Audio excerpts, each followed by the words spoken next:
Hello friends, welcome to the success Kendra. Friends देखिए, आज इस वीडियो में हम लोग Bihar SSC third CGL examination यानी कि सचिवालय सहायक भर्ती 2022 का जो एग्जाम 23 और 24 दिसंबर 2022 को लिया जाएगा। फ्रेंड्स उसके लिए आज हमारा यह फास्ट रिवीजन वीडियो नंबर 2 है। कल मैंने आपको फास्ट रिवीजन वीडियो नंबर 1 को कवर कराया हुआ था, तो अगर आपने नहीं देखा है उसको देख लीजिएगा। कम समय में बहुत अच्छे तरीके से आप रिविज़न कर पाएंगे। तो चलिए सेशन शुरू करते हैं आज का। चैनल को सब्सक्राइब कर लीजिए और बेल आइकन को दबा लीजिएगा ताकि कोई भी इंपॉर्टेंट वीडियो सचिवालय सहायक भर्ती 2022 से संबंधित अपलोड किया जाए तो उसका नोटिफिकेशन सबसे पहले आपके पास पहुंचे। देखिए, आज के सेशन का पहला प्रश्न पढ़ेंगे कि निम्न में से किस नदी को तेल नदी यानी कि तेल रिवर के नाम से जाना जाता है। देखिए, अगर आपको आंसर पहले से पता है तो आप आंसर कमेंट में देकर के बताते चलिएगा। साथ ही साथ जो भी मैं एक्सप्लेन करूंगा उसको ध्यान से जरूर सुनिएगा। इससे क्या होगा कि एक प्रश्न के साथ साथ आपके 2 से 3 प्रश्न जो हैं कवर होते चलेंगे। तो यहाँ पर देखिएगा, इसका जो राइट आंसर हो जाएगा, तेल नदी के नाम से जाना जाता है नाइजर नदी को। नाइजर नदी जो है यह पश्चिम अफ्रीका की एक प्रमुख नदी है और यह नदी जो है नील नदी और कांगो नदी के बाद यह अफ्रीका की तीसरी सबसे लंबी नदी है। इसको भी आप ध्यान रखिएगा, ठीक है। यहाँ पर देखिएगा जायरे नदी, जायरे नदी को कांगो नदी के नाम से भी जाना जाता है और यह नदी जो है जायरे नदी यह विषुवत रेखा को 2 बार काटती है। लिम्पोपो नदी जो है, लिम्पोपो नदी मकर रेखा को 2 बार काटती है और भारत की एक नदी है माही नदी। माही नदी जो है फ्रेंड्स यह कर्क रेखा को 2 बार काटती है, तो इसको भी आप ध्यान रखिएगा। देखिए, दूसरा प्रश्न है कि निम्न में से कौन ब्लैक पर्वत नहीं है इसमें से, ठीक है। ब्लैक पर्वत नहीं है, यहाँ पर आप देखेंगे राइट आंसर इसका एटलस हो जाएगा। एटलस जो है फ्रेंड्स यह ब्लॉक पर्वत नहीं है। एटलस जो है यह फोल्ड माउंटेन्स यानी कि मोड़दार वलित पर्वत का उदाहरण है। चलिए आगे बढ़ेंगे। नेक्स्ट क्वेश्चन है कि निम्न में से कौन सा मिलान जो है असत्य दिया गया है। तो यहाँ पर आप देखेंगे इसमें से जो असत्य दिया गया है यह आपका हो जाएगा कीजिल कुंभ। कीजिल कुंभ मरुस्थल जो है यह रेगिस्तान है। यह कजाकिस्तान, उज्बेकिस्तान और तुर्कमेनिस्तान में इसका विस्तार है। सऊदी अरब दिया गया है, गलत हो जाएगा। Option number D correct answer हो जाएगा इसका, क्योंकि असत्य पूछा गया है। बाकी सभी जो है यहाँ पर देख सकते हैं ये बिल्कुल सही दिया गया है। और देखिए फ्रेंड्स, इससे पहले मैंने आपको बिहार एसएससी के द्वारा अब तक जितने भी बिहार एसएससी के द्वारा एग्जाम कंडक्ट करवाया गया है, चाहे वह 10+2 लेवल का हो, सीजीएल हो, उनमें जितने भी प्रश्न पूछे गए थे मैंने उनको सब्जेक्ट वाइज कवर कराया हुआ है। आप कह सकते हैं कि बिहार एसएससी का घटना चक्र है। और मैंने हिस्ट्री को अलग वीडियो में कवर कराया हुआ है, एक ही वीडियो में हिस्ट्री को कंप्लीट एक ही वीडियो में कवर करा दिया। पॉलिटी को उसी तरह से अलग वीडियो में, ज्योग्राफी को अलग और साइंस को 2-3 पार्ट में मैंने आपको कवर करवाया हुआ है। लिंक डिस्क्रिप्शन में मिल जाएगा या चैनल पर चले जाइए या आप सर्च कर लीजिए बिहार एसएससी घटना चक्र सक्सेस केंद्र, मिल जाएगा, ठीक है। चलिए उसके बाद देखिएगा कौन सा पर्वत रूस में स्थित है। तो यहाँ पर देखेंगे रूस में जो स्थित है ये काकेशस पर्वत है। काकेशस जो है यह एशिया और यूरोप की सीमा पर स्थित है, ठीक है। और यह कैस्पियन सागर और काला सागर के बीच में है, इसको भी आप ध्यान रखिएगा। चलिए आगे बढ़ेंगे कि निम्न में से किस देश के साथ भारत की सीमा सबसे अधिक लगी हुई है। तो भारत जो है टोटल 7 देशों के साथ स्थलीय सीमा साझा करता है और 7 देशों के साथ भी यह समुद्री सीमा भी साझा करता है, तो ध्यान रखेंगे। और सबसे अधिक लगने वाली सीमा जो है यह बांग्लादेश के साथ है, ठीक है। और सबसे कम पूछेगा तो अफगानिस्तान के साथ। अगला प्रश्न हमारा कि भारत का सबसे बड़ा टाइगर रिजर्व कौन सा है। तो फ्रेंड्स यह आंध्र प्रदेश का नागार्जुन सागर श्रीशैलम है। Option number D right answer हो जाएगा। जिम कॉर्बेट कहाँ पर है, उत्तराखंड में है। काजीरंगा असम में है और नामदफा अरुणाचल प्रदेश में है। चलिए उसके बाद देखिएगा कि निम्न में से कौन द्रविडियन महाकल्प की चट्टानें नहीं है। यहाँ नहीं पूछा गया है, तो ये धारवाड़ हो जाएगा, ठीक है। बाकी देखिए कैम्ब्रियन, उसके बाद ऑर्डोविशियन और सिल्यूरियन, ये जो है फ्रेंड्स ये द्रविडियन महाकल्प की चट्टानें हैं, जबकि धारवाड़ नहीं है। उसके बाद देखिए भारत में जिन क्षेत्रों में शुष्क भूमि कृषि की जाती है उनमें वार्षिक वर्षा जो है कितने सेंटीमीटर से कम होती है। तो इसका राइट आंसर हो जाएगा 75 सेंटीमीटर से कम होती है। चलिए उसके बाद देखिए, और देखिए वीडियो के लास्ट में आप सभी लोग अपना अपना स्कोर जरूर कमेंट करके बताइएगा, ठीक है। देखिए जनगणना 2011 के अनुसार बिहार के किस जिले में सर्वाधिक ग्रामीण जनसंख्या है। तो ये सर्वाधिक ग्रामीण जनसंख्या पूर्वी चंपारण में है, ठीक है। और सबसे ज़्यादा शहरी जनसंख्या जो है ये पटना में है। उसके बाद देखिए अगला प्रश्न है कि जनगणना 2011 के अनुसार किस राज्य में सर्वाधिक अनुसूचित जाति यानी कि एससी प्रतिशत पूछा गया है। तो प्रतिशत पूछा गया है इसीलिए इसका आंसर पंजाब हो जाएगा। अगर प्रतिशत नहीं पूछा जाता सर्वाधिक अनुसूचित जाति एससी है तो ये उत्तर प्रदेश में है। प्रतिशत लगा दिया गया इसीलिए इसका राइट आंसर पंजाब हो जाएगा। और वहीं एसटी का अगर प्रतिशत पूछता तो मिजोरम होता, ठीक है। प्रतिशत में पूछता एसटी का तो मिजोरम हो जाता और प्रतिशत जब नहीं लगाता तो आपका मध्य प्रदेश हो जाता। चलिए उसके बाद देखिएगा कि बिहार को कितने जलवायु क्षेत्रों में विभाजित किया गया, बांटा गया है। तो फ्रेंड्स यह 3 जलवायु क्षेत्र में। ये प्रश्न बार बार रिपीट होता है। यूरोप की मुख्य नदी कौन सी है? तो फ्रेंड्स यह डैन्यूब नदी है। ठीक है, हांगहो नदी जो है आप कमेंट करके बताएंगे कि किस देश में है। उसके बाद देखिए डार्लिंग, मरे डार्लिंग आपने पढ़ा होगा, ये ऑस्ट्रेलिया की नदियाँ हैं। चलिए उसके बाद देखिएगा कि कैंपेनगौड़ा अंतर्राष्ट्रीय हवाई अड्डा किस शहर में है? तो फ्रेंड्स यह बेंगलुरु में है। ठीक है, बेंगलुरु इसका राइट आंसर हो जाएगा। उसके बाद देखिए अंतर्राष्ट्रीय जूट संगठन की स्थापना कब हुई थी? राइट आंसर इसका क्या हो जाएगा? 1984 में इसकी स्थापना हुई थी। और फ्रेंड्स इसका हेडक्वार्टर ढाका में है। बांग्लादेश की जो राजधानी है ढाका, वहीं पर। प्राचीनतम चावल के साक्ष्य कहाँ से मिले हैं? तो ये कहाँ से मिला है? तो ये कोलिडिवा से मिला है। ठीक है, कोलिडिवा से मिला है, ध्यान रखेंगे, कोल्डी हवा। उसके बाद देखिएगा निम्न में से कौन हड़प्पा कालीन नगर है? तो इसमें से देखिएगा जितने भी दिए गए हैं ये सभी हड़प्पा कालीन नगर हैं, इसीलिए उपरयुक्त सभी इसका करेक्ट आंसर हो जाएगा। ठीक है, चलिए उसके बाद देखिएगा कि दिल्ली सल्तनत का कौन सा सुल्तान लाख बख्श के नाम से जाना जाता है? लाख बख्श यानी कि लाखों का दान देने वाला, लाखों का दान करने वाला। तो यह कुतुबुद्दीन ऐबक है। ठीक है, यह गुलाम वंश का संस्थापक है, कुतुबुद्दीन ऐबक, ध्यान रखिएगा। और देखिए कुतुबुद्दीन ऐबक को कहाँ दफनाया गया था, ये भी पूछा जाता है, तो इसको भी आप ध्यान रखेंगे। इसको जो है कहाँ पर? तो फ्रेंड्स इसको दफनाया गया था कहाँ पर? तो लाहौर में। ठीक है, चलिए उसके बाद देखिएगा नेक्स्ट क्वेश्चन है कि कांग्रेस के दूसरे अधिवेशन में कितने सदस्यों ने भाग लिया था? दूसरा अधिवेशन जो हुआ था ये कोलकाता में हुआ था और अध्यक्षता दादा भाई नौरोजी ने किया था। और इसमें टोटल कितने? तो 434 सदस्यों ने इसमें पार्टिसिपेट किया था। पहला जो हुआ था वो कहाँ पर? बम्बई में हुआ था। उसकी अध्यक्षता किसने किया था? तो WC बनर्जी ने किया था। क्लियर, और उसमें 72 प्रतिनिधियों ने शामिल हिस्सा लिया था।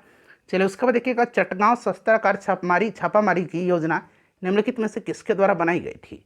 तो देखिए ये जो छापामारी कांड हुआ था चटगांव शस्त्रागार, ये हुआ था कब? तो फ्रेंड्स ध्यान रखेंगे ये हुआ था आपका कब हुआ था? तो 1930 में हुआ था। ठीक है, सूर्य सेन राइट आंसर इसका हो जाएगा 1930 में, ध्यान रखिएगा। उसके बाद देखिए लंदन में इंडियन होम रूल सोसाइटी की स्थापना किसने किया था? तो 1905 में श्यामजी कृष्ण वर्मा ने किया था। Option number A right answer हो जाएगा।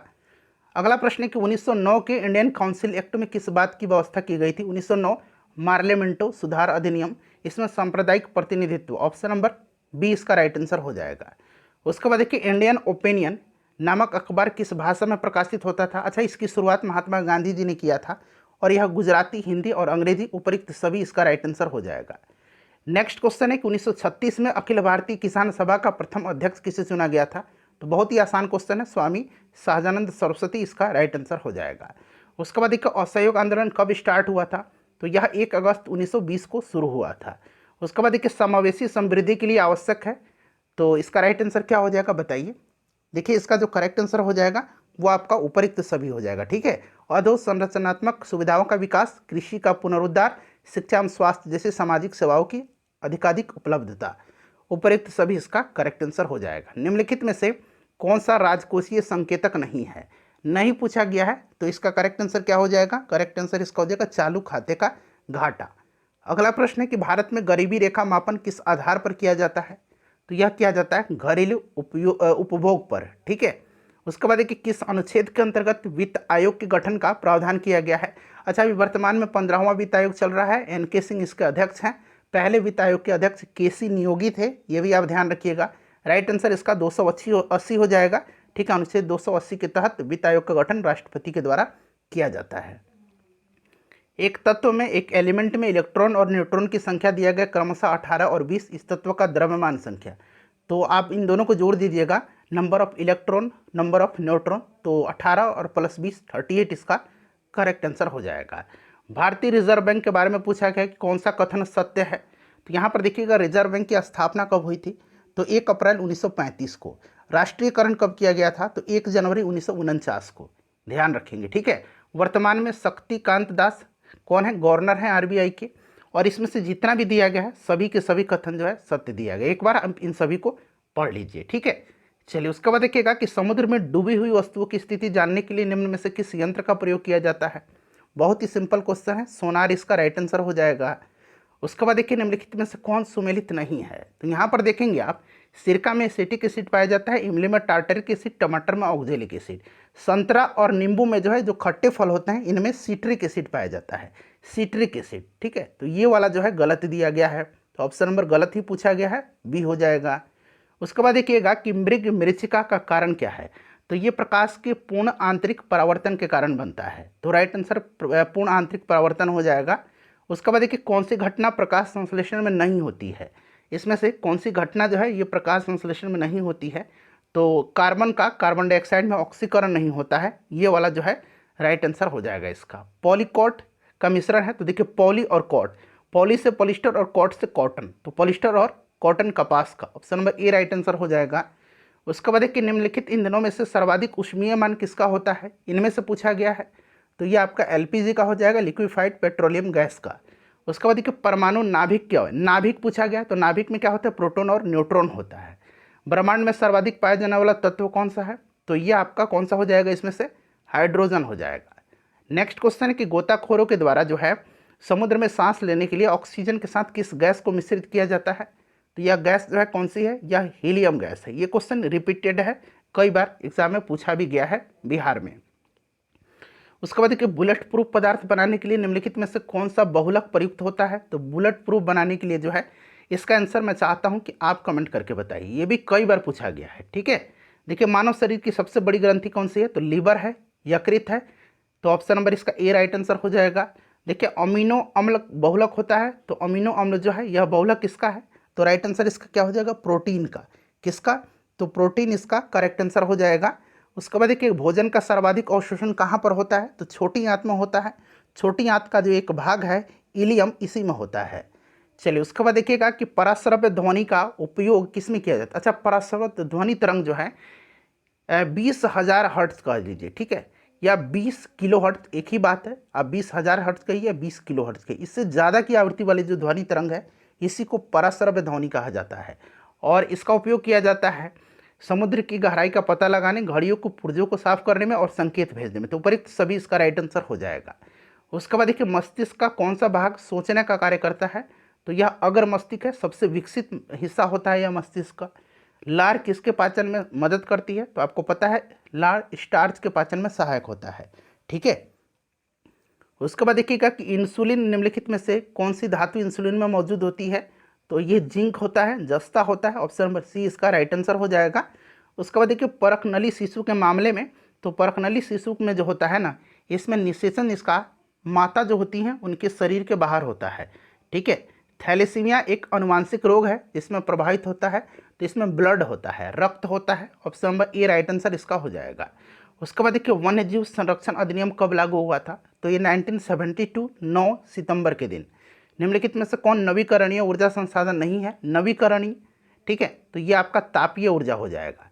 उसके बाद देखिएगा, अच्छा इससे पहले वाले सेट में राष्ट्रीय सांख्यिकी दिवस पूछा गया था कि कब मनाया जाता है, मैंने 29 अगस्त गलत आंसर बता दिया था, राइट आंसर इसका 29 जून होगा। ठीक है, सुधार लीजिएगा। निम्नलिखित में से कौन सा कथन इसमें से असत्य है, तो इसमें से देखिएगा असत्य पूछा गया है, तो इसका जो करेक्ट आंसर हो जाएगा वो आपका हो जाएगा राज्य विधि के तहत मृत्युदंड की सजा को राज्यपाल माफ कर सकता है, मृत्युदंड राज्यपाल नहीं माफ कर सकता है, ये राष्ट्रपति माफ कर सकता है, तो ये वाला जो है गलत दिया गया है। उसके बाद देखिएगा कि राष्ट्रीय न्यायिक नियुक्ति आयोग अधिनियम जिसे सर्वोच्च न्यायालय द्वारा निरस्त कर दिया गया, निम्नलिखित में से किस संविधान संशोधन अधिनियम के द्वारा लाया गया था, तो ये लाया गया था 99वां संविधान संशोधन अधिनियम के द्वारा। ठीक है, चलिए उसके बाद देखिएगा कि भारत के राष्ट्रपति को उसके पद से हटाया जा सकता है, तो महाभियोग की प्रक्रिया आपको पता है आर्टिकल 61 में है, और यह संसद के द्वारा, संसद के किसी भी सदन में, चाहे वो राज्यसभा हो या लोकसभा हो, महाभियोग की प्रक्रिया शुरू की जा सकती है, तो ये संसद द्वारा हो जाएगा।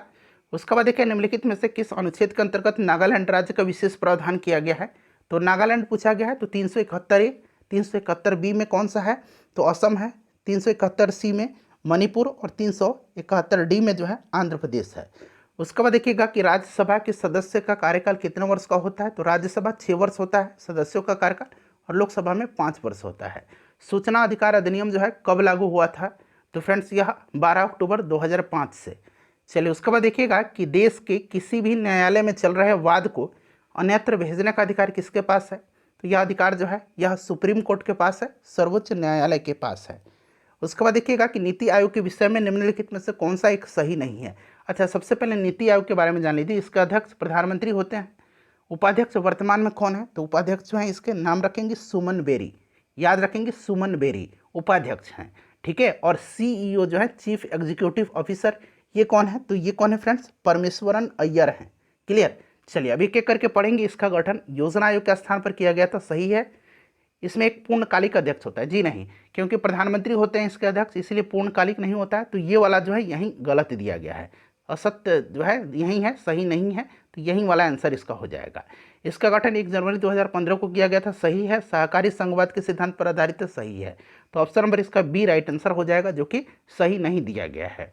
उसके बाद देखिएगा कि निम्न संविधान संशोधनों में से किसके द्वारा पहली बार संविधान में दल बदल विरोधी प्रावधान किया गया था?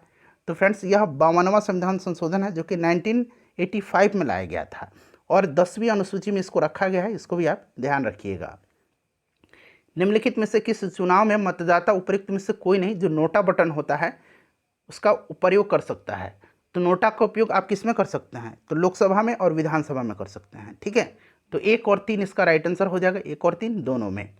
उसके बाद देखिए अंतर्राष्ट्रीय परमाणु ऊर्जा अभिकरण यानी कि IAEA, फुल फॉर्म अंग्रेजी में इसका क्या होता है? इंटरनेशनल एटॉमिक एनर्जी एजेंसी, ठीक है। इसकी स्थापना 1957 में 1957 में हुई थी। इसका हेडक्वार्टर वियना में है। तो राइट आंसर वियना हो जाएगा, ऑप्शन नंबर इसका ए। उसके बाद देखिएगा निम्नलिखित में से किस वर्ष अंतर्राष्ट्रीय बाजरा वर्ष घोषित किया गया है? किस वर्ष को? तो अंतर्राष्ट्रीय बाजरा वर्ष घोषित किया गया है 2023 को। राष्ट्रीय खेल दिवस कब मनाया जाता है? तो आपको पता है कि यह 29 अगस्त के दिन मेजर ध्यानचंद जी के जन्मदिन के अवसर पर मनाया जाता है। चलिए उसके बाद देखिएगा कि इसमें देखिए नाटो, हाल ही में नाटो साइबर सुरक्षा समूह में शामिल होने वाला पहला एशियाई देश कौन बना है? अच्छा, नाटो इसका हेडक्वार्टर कहाँ पर है? तो ब्रुसेल्स बेल्जियम में है। 1949 में इसकी स्थापना हुई थी, ध्यान रखिएगा, ठीक है। और देखिए दक्षिण कोरिया जो है अभी हाल ही में नाटो साइबर रक्षा समूह में शामिल होने वाला पहला एशियाई कंट्री बना है। उसके बाद देखिएगा विश्व स्वास्थ्य संगठन द्वारा किस राज्य को तंबाकू की खपत को नियंत्रित करने के लिए उसके प्रयासों को देखते हुए विश्व तंबाकू निषेध दिवस पुरस्कार 2022 प्रदान किया गया? तो ये झारखंड को दिया गया है। देश बंधु के नाम से किसको जाना जाता है? तो देश बंधु के नाम से चित्तरंजन दास को।